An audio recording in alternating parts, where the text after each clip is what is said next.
Chapter 25, Cherry called from the state crime lab. There's someone you need to talk to, she said, getting directly to the point. About what? Matt recognized Cherry Wilson's voice immediately. The blood in McKnight's garage. Do you remember Dr. Anu Patel? I know Anu. Dr. Anu Patel was the state's premier blood spatter expert. Matt had worked with Patel on the Holloway case 2 years ago, a seemingly impossible crime scene where the victims had been moved and the killer had attempted to wash away evidence. Patel had reconstructed the entire sequence of events from microscopic blood residue that even luminol had barely revealed. I assume he's made findings, Matt said.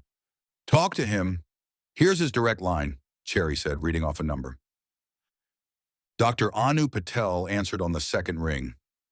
This is Special Agent Matt Berry with the TBI. Cherry suggested I call you on the McKnight matter, Matt said. I've been expecting your call. Is now a good time? It is. Let's do this by video. Are you in front of a computer? I am. 5 minutes later, Matt was connected with Dr. Anu Patel by video. The doctor was a small, distinguished-looking man with a serious demeanor. His salt and pepper hair was neatly combed, and a pair of rimless glasses sat low on his nose.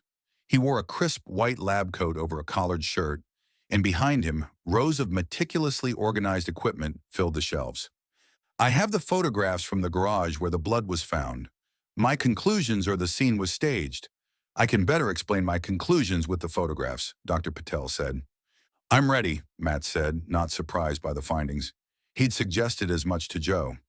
Dr. Patel held up the first photograph and pointed with a pen. See this blood? It wasn't the result of an active struggle or trauma. It's been poured, deliberately. The pattern is too uniform, and there's a distinct lack of spatter. Real bloodshed, especially from blunt force or a stabbing, creates directional patterns, cast-off, arterial spray, impact mist. This has none of that. He clicked to the next image. Notice the pooling in this corner. It's shallow, static. No drag marks, no disruption. If a body had been moved through it, you'd see voids or smears. Instead, it looks like someone stood here and tipped a cup. He tapped the edge of the screen. And this trail here, it follows a near-perfect arc between drops. Gravity-driven. Whoever did this walked a slow, measured circle, likely with a container in hand. No evidence of slipping, panicked movement, or struggle. It's neat, intentional. Dr. Patel sat back slightly. In short, someone tried to fabricate a violent event, but they didn't understand how real blood behaves under force and motion. This isn't a crime scene, it's a performance. After he finished, Matt asked, Who else have you talked to? No one. Cherry suggested I speak with you first. Dr. Patel was not one for small talk, so the conversation ended abruptly. Kat wasn't going to like this, Matt thought, and then decided she wouldn't give a damn. She scored her TV time, a perp walk with cameras rolling and a press conference. Any fuck-ups, if they came to light, she'd blame on incompetent locals. Matt sat in his truck, scrolling through his contacts until he found the number for Vista Ridge High. The school secretary answered on the third ring. Vista Ridge High School, how may I direct your call? This is Special Agent Matt Berry with the Texas Bureau of Investigation. I need to speak with Principal Fogg regarding an urgent matter. One moment, please. Matt drummed his fingers on the steering wheel while waiting. The afternoon sun beat down on the windshield, making the truck interior uncomfortably warm despite the AC running full blast. He adjusted the vent, redirecting the cool air toward his face. After a brief hold, a deep, resonant voice came through the speaker. This is Principal Fogg. Principal Fogg, the Special Agent Matt Berry with the TBI. I'm working with Detective Joe Foster on the Raymond Merrick homicide investigation. A heavy sigh came through the line. Yes, Agent Berry, I recall. How can I help? I need to interview students who may have information relevant to the case. Raymond's teammates, classmates, anyone who was close to him. Principal Fogg cleared his throat. I understand. When would you need this to happen? Today, if possible, the sooner the better. There was a brief pause. I'll need to arrange for an appropriate space. Of course, Matt said. I'll need complete class rosters for Raymond's schedule, a football team roster, and if possible, a list of students who were known to associate with him. I can have all that ready for you. Give me 30 minutes to make arrangements. Can you be here by 10 o'clock? Matt glanced at his watch. I'll be there. I'll have my secretary meet you at the main entrance. She'll escort you to where we've set up. I appreciate your cooperation, Principal Fogg. Matt drove to the school, parked, and walked to the main entrance where a formidable figure stood waiting. Betty Jones, a large black woman with impeccably styled hair and a no-nonsense expression, extended her hand in greeting. Agent Barry? I'm Betty Jones, Principal Fogg's executive assistant. Nice to meet you, Ms. Jones, Matt said, shaking her hand. I appreciate your help today. Principal Fogg has briefed me on what you need. She handed him a visitor's badge. Please wear this at all times. School policy. Matt clipped the badge next to his TBI credentials and followed Ms. Jones through the security checkpoint. Students moved through the halls between classes. Several glanced at Matt, eyes lingering on his badge before quickly looking away. Word about Raymond Merrick had clearly spread throughout the school. Principal Fogg has assigned me as your assistant for the day, Ms. Jones said. We've set up room 214 for your interviews. It's private, away from the main traffic areas. Matt nodded. I appreciate the consideration. They climbed a flight of stairs and turned down a quieter corridor.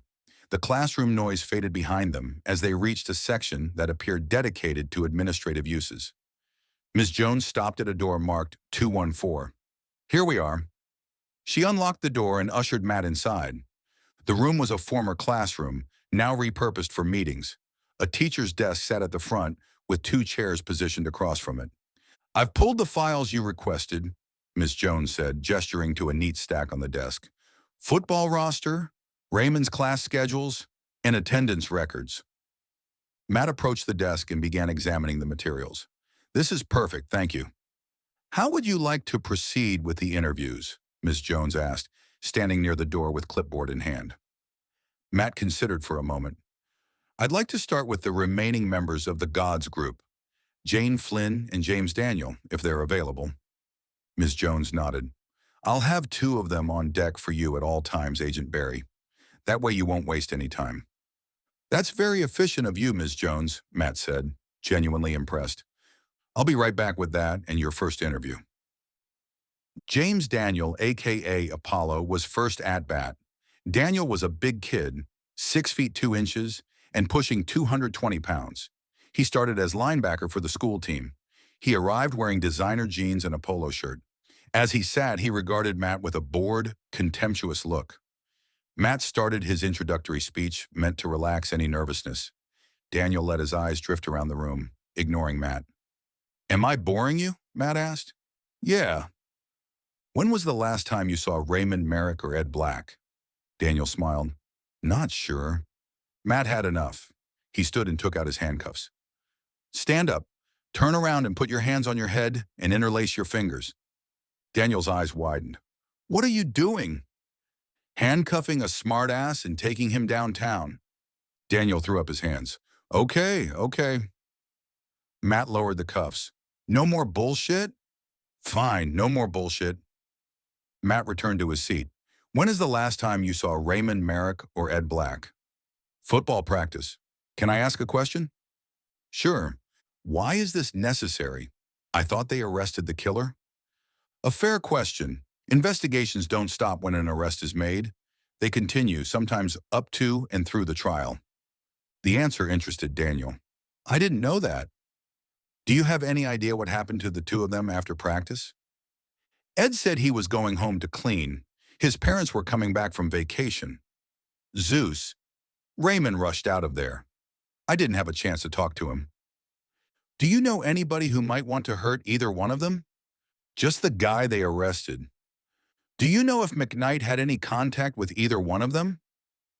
Daniel thought a moment. I've never seen the guy. Let's talk about his daughter, Penny. What happened that night at the party? Daniel's body language changed. He crossed his arms in front of his chest. Just what you saw on the video, I guess. I didn't play a part in that. I need the truth. I was with my girlfriend, Jane. She's not as understanding as Hera about certain things. Messing around. That's right. Did anyone have sex with Penny? I never saw any. People brag about shit they don't do all the time. Matt let the silence stretch. It's the truth, Daniel finally said. Did they get Penny fucked up? Probably. What about Miss Potter? Daniel's eyes widened. What about her? You said no more bullshit, Matt reminded him. Daniel shrugged. A slut. A lot of the guys did her. I'm going to need more than that. Zeus started doing her and then passed her around. How did she feel about that? Matt asked. She never complained. Not to me. She seemed happy as long as there was weed and booze, Daniel said. Was she ever angry with Zeus? I have reason to believe she was, Matt said. I think she got scared and wanted to stop. Zeus didn't want her to. That's all I know. Was she being forced or not? Matt asked. Daniel made a face and raised his hands in an I don't know gesture. Zeus paid her and gave her drugs. She was always bitching about the money. This is just my opinion, Daniel said. Understood, Matt said. I think she had more in common with the students than with the teachers. I think she liked to hang out with the gods. From what I could tell, she liked to party, fuck, and do drugs. Athena kept my ass on a tight leash around her. Tell me about the drugs, Matt said. Daniel winced. You've done your homework. Always, I don't care about the drugs except to the extent they had something to do with the murders. I didn't get involved in the drugs. Matt raised an eyebrow and gave Daniel a disbelieving look. I had nothing to do with the Penny thing. I tried to avoid Miss Potter, and I don't mess around with drugs. My parents would skin me. But you know about the drugs, Matt said. Daniel squirmed in his chair. Some. What was Ed Black's involvement?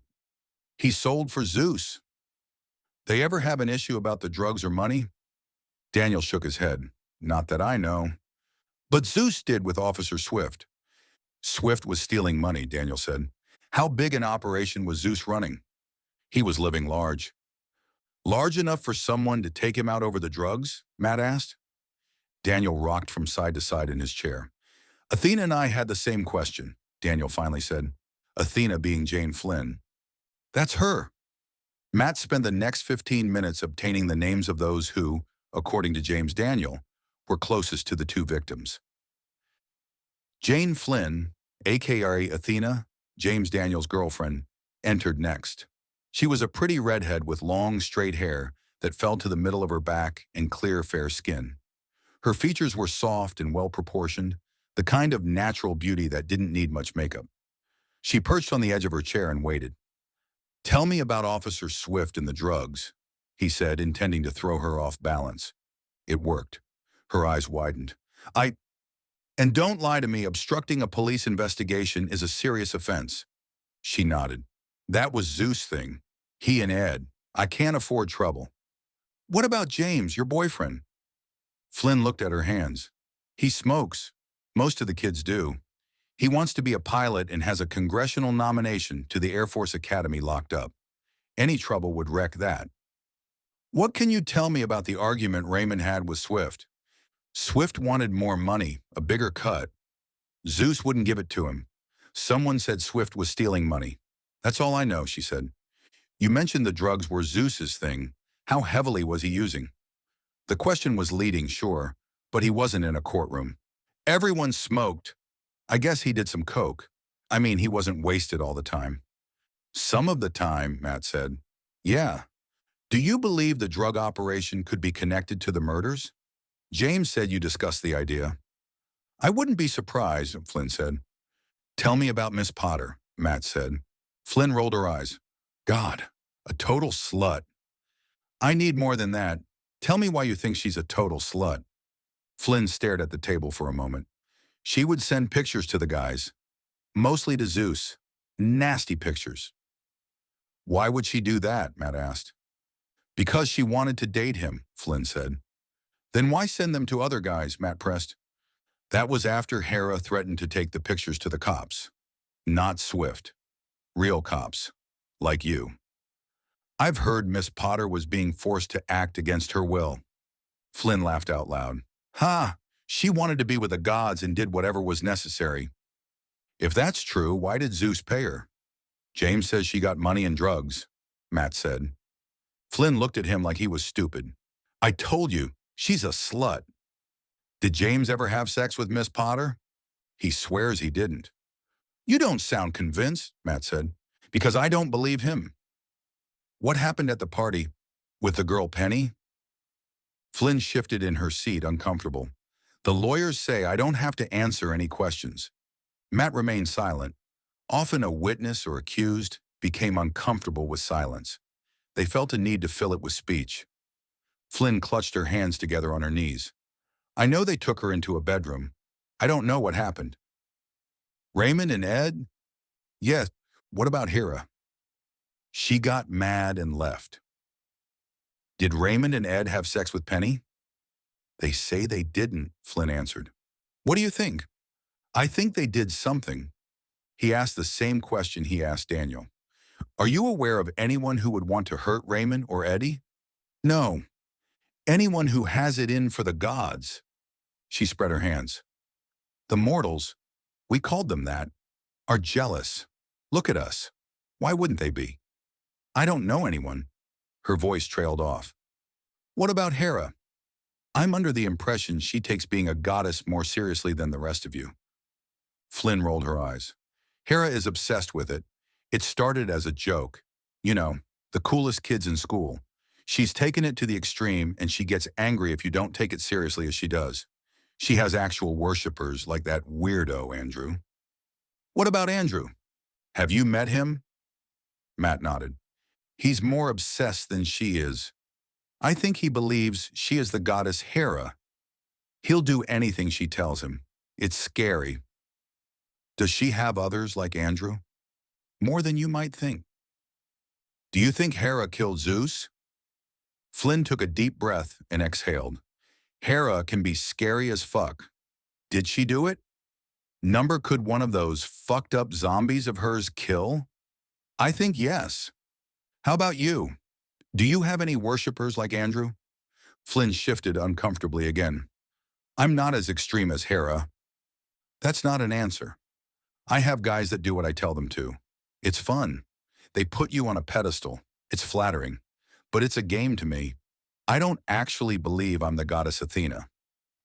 I'll need their names. Before he let her go, Matt went through the routine of asking the names of friends and acquaintances. Martin Finnegan made him smile. Finnegan was short with uncombed hair and glasses and facial features that reminded Matt of the cartoon character Poindexter. Poindexter shared math class with Merrick. I've never been interviewed by the police before, Finnegan said excitedly. I'll try not to make it too painful. It's going to hurt. Number, tell me about the gods. They're not as popular as they think they are, Finnegan said. Explain what you mean. It depends on what clique you're talking about. High school is full of them. Most students belong to one group or another. There are some people who are out there by themselves, but not most. Take me, for example. I'm a geek. Most geeks ridicule the gods behind their backs. You also have your jocks. Since the gods are made up of jocks and cheerleaders, the other athletes suck up to them, jealous and hoping for an invite into the inner circle. There are also preps, goths, the band freaks. You're Asians. They usually stick together. And then the gangs, but they're not too bad here. It gets complicated because not everyone fits neatly into one box. Is there anybody that you're aware of that might have a grudge against the gods? I know people are envious. Their parents are rich. They drive nice cars. They go on nice vacations. They live in big houses and the rules don't apply to them. What do you mean by the rules don't apply to them? Finnegan took his time answering, adjusting his glasses before he did so. Take the video they posted of the girl, Penny McKnight. If I had done that, I would have been gone from the school, expelled and sent to an alternative school for troublemakers. Not the gods. They still wander around here as if nothing ever happened. If I caused a disturbance in the hall or in class, I'm busted. Not them. That's what I mean by the rules don't apply to them. Is there anyone they bully? Matt knew he was reaching now. They bully a lot of people. Give me examples. Finnegan thought the question over and then mentioned 5 names. I really don't know. I avoid them and stick to my own group. I figure there's safety in numbers. Harold Worth was a big kid who might have been nice-looking if he lost weight. He entered the office hesitantly, as if confused by his surroundings. He and Ed Black took the same English class. Matt motioned Harold to a seat. He'd spent the entire day at Vista Ridge High School interviewing students, took several pads full of notes, and felt no closer to a solution than when he began the day. The prevailing opinion of the gods is that they were a spoiled bunch of rich kids who did what they wanted and suffered no consequences. Others envied them, and some wanted to be like them. The chair groaned when Harold sat. The boy waited expectantly, eyes darting about the room. Matt flipped back through his notes. Harold was one of the kids who others said was bullied. Fogg had mentioned him as well. Matt could see why. He looked odd. Perhaps it was the expression he wore on his face, his size, his sloppy clothes, or a combination of the three. He seemed the type of kid others picked on. Matt spent a few minutes asking easy questions to put Harold at ease. Then he asked about the gods. "Do you know anyone who might want to hurt Raymond Merrick or Ed Black?" "I didn't like them," Harold said. "Why not?" "They didn't like me. I didn't like them." "How do you know they didn't like you?" "They liked to push me around." "Why is that?" "A lot of the kids do. I guess it's the way I look. I don't really fit in. I used to try, but I don't anymore." Matt felt a pang of sympathy. "Do all the gods give you a hard time?" "Not Hera. She's nicer than the others." "Are you one of Hera's followers?" Harold's demeanor changed to one of uneasiness. He looked back behind him at the door. "I'm a Christian. What Hera does is blasphemous," Harold said. He sounded like he was repeating something he'd been told. "That's not an answer, Harold." "I've been talking to her," Harold said, then added, "My mom wouldn't like it if she found out." Matt smiled at him. "I won't tell her. I promise." He reached into his pocket and pulled out the chain Hera had given him. This morning, at the last moment, he shoved it into his pocket. "Do you have one of these?" Harold's eyes fixated on the medallion. "Do you worship Hera too?" "I just met her, Harold," Matt said. "Do you wear your chain?" Harold leaned forward and said, almost in a whisper, "I can't. My mom would kill me if she found out." Matt asked another 10 minutes worth of questions and then released Harold Worth.